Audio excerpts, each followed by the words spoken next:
A few days ago, Vivo officially launched its newest smartphone in the form of the V9. Unlike the V7, this one now sports what seems to be the trend for smartphones this year: the notch. But the question is, can this smartphone capture the hearts? Let's get things straight first. The V9's design is heavily inspired by the Apple iPhone X. It has a large 6.3-inch display with a notch right above it. The notch houses the earpiece, notifications light, and 24-megapixel selfie camera. There are no capacitive keys here as it uses on-screen navigation buttons. The unit already comes with a pre-installed screen protector on top of the 2.5D Corning Gorilla Glass 3. We'll find the nano SIM card tray and the dedicated slot for the microSD card on the left. Good job, Vivo. On the right are the volume power lock buttons. Found at the bottom are the 3.5mm audio port, microphone, micro USB port, and loudspeaker. Flip it on its back and you will see the protruding camera module that consists of a 16-megapixel primary and 5-megapixel secondary shooters and the LED flash. There's also the spherical fingerprint scanner, the Vivo branding, and the two tiny plastic knobs to keep scratches away when you lay it on its back. This shouldn't be an issue though if you're using the clear case included in the package.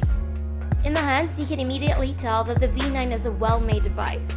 At 7.89mm, it's thin, which feels even thinner thanks to the size and curve towards what we have now as a pearl black color with a glossy finish. It's beautiful and eye-catching that putting on the clear case feels like a disservice. The only downside here is that it's a fingerprint and smudge magnet, which in turn makes it look ugly. At 6.3 inches, the Vivo V9 puts it in the same league as other large-screen smartphones like the Samsung Galaxy S9 Plus, Huawei Mate 10 Pro, and Asus Zenfone 5C. It also sports a 19:9 aspect ratio, which is different to the more popular 18:9. Given the design of the screen, the V9's full-view display seems more immersive.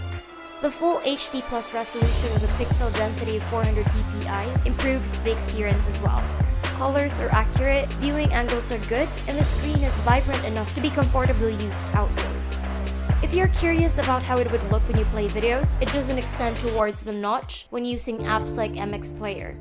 You'll just get a straight black border at the top for undistracted viewing. This is not always the case though when watching videos on YouTube, as it stretches towards the notch. When it comes to audio, the down-firing speaker is loud and crisp. We have no problems listening when streaming from YouTube, Spotify or Netflix, or when doing hands-free voice calls.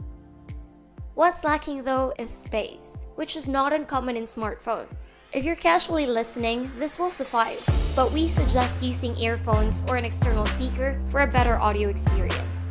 When it comes to imaging, the Vivo V9 uses a dual rear camera setup consisting of a 16-megapixel primary and a 5-megapixel secondary to aid in bokeh effects, slow motion, and time-lapse. Image quality is good with sharp details, high dynamic range, and accurate colors, especially in bright conditions. Autofocus seems to struggle a bit when it comes to macro shots and when shooting in dim environments, so it's better to use the manual tap to focus and give it a few seconds to adjust. The bokeh effect works fine if there's a sufficient. The V9's rear and front cameras can record up to 4K resolution and 30 frames per second in MP4 format.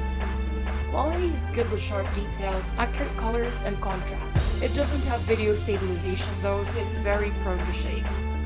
Running the software side of the Vivo V9 is FunTouch OS 4.0, which is based on Android 8.1 Oreo. If you've used a Vivo smartphone before, the experience is pretty similar and easy to navigate. The only difference is the positioning of the network signal, clock, data or Wi-Fi, and battery level indicators given the notch. The UI uses multiple home screen to house the apps. Swiping down from the top will reveal the notification store, while swiping up from the bottom brings out the shortcut keys.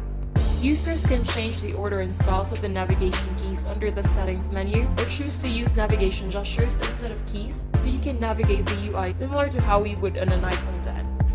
When it comes to apps, the V9 has Vivo's native apps like the V App Store, iTheme, iManager, Easy Share, and Vivo App to view the company's products. Google's own apps are here as well, along with pre-installed apps like Lazada, Facebook, and WPS Office. which you can of course uninstall.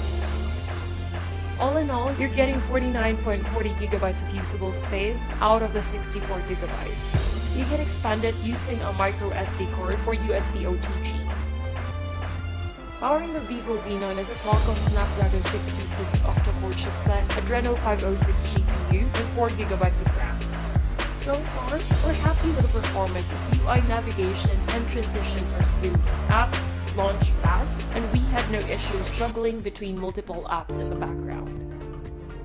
While the fingerprint scanner and face unlock feature are very snappy and responsive. Gaming shouldn't be a problem as we were able to play Tekken, Rules of Survival, and Mobile Legends in the highest settings without crashes, lags, or random reboots. When it comes to connectivity, the V9 uses a 3250 mAh battery pack, and we're getting around 9 hours of mixed usage, which consists of constant Wi-Fi connectivity, heavy social media browsing, photography, and some gaming.